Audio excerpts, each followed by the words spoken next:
भारत माता के वीर सपूतों ने गलवान वैली में हमारी मातृभूमि की रक्षा करते हुए सर्वोच्च बलिदान दिया है। मैं देश की सेवा में उनके इस महान बलिदान के लिए उन्हें नमन करता हूं। उन्हें कृतज्ञतापूर्वक श्रद्धांजलि देता हूं। दुख की इस कठिन घड़ी में हमारे इन शहीदों के परिजनों के प्रति मैं अपनी संवेदना व्यक्त करता हूं। आज पूरा देश आपके साथ है।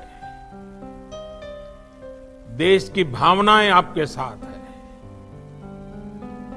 चाहे स्थिति कुछ भी हो, परिस्थिति कुछ भी हो, भारत पूरी दृढ़ता से देश की एक एक इंच जमीन की, देश के स्वाभिमान की रक्षा करेगा। भारत सांस्कृतिक रूप से एक शांति प्रिय देश है। हमारा इतिहास शांति का रहा है। भारत का वैचारिक मंत्र ही रहा है, लोकाः समस्ताः सुखिनो भवन्तु। हमने हर युग में, पूरे संसार में शांति की, पूरी मानवता के कल्याण की कामना की है। हमने हमेशा से ही अपने पड़ोसियों के साथ एक कोऑपरेटिव और फ्रेंडली तरीके से मिलकर काम किया है।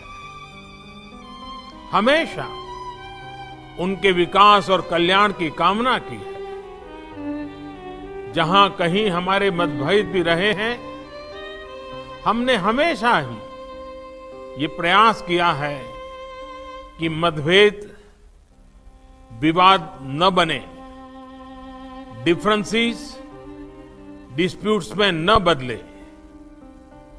हम कभी किसी को भी उकसाते नहीं हैं, लेकिन हम अपने देश की अखंडता और संप्रभुता के साथ समझौता भी नहीं करते हैं। जब भी समय आया है, हमने देश की अखंडता और संप्रभुता की रक्षा करने में अपनी शक्ति का प्रदर्शन किया है, अपनी क्षमताओं को साबित किया है।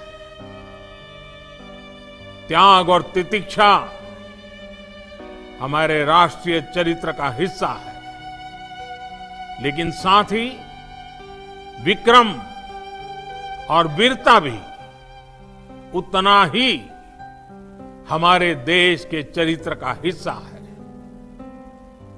मैं देश को भरोसा दिलाना चाहता हूं,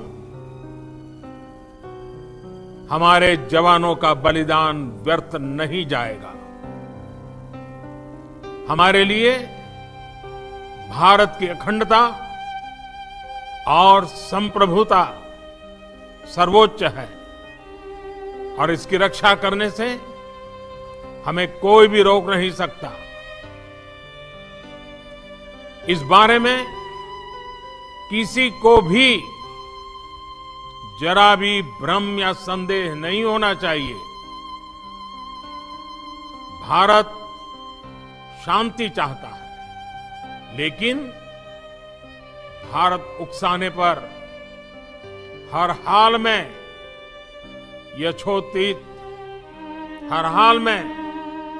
यथोचित जवाब देने में सक्षम है। और हमारे दिवंगत शहीद वीर जवानों के विषय में देश को इस बात का गर्व होगा कि वे मारते मारते मरे हैं। अभी मेरा आप सभी से, सभी आदरणीय मुख्यमंत्री जी से, सभी यहाँ इस मीटिंग में, वर्चुअल मीटिंग में उपस्थित आप सभी से आग्रह है कि हम खड़े होकर के 2 मिनट मौन रख करके इन वीर सपूतों को पहले श्रद्धांजलि देंगे। उसके बाद आज जो हमने हमारी मीटिंग तय की है, उस मीटिंग को आगे बढ़ाएंगे।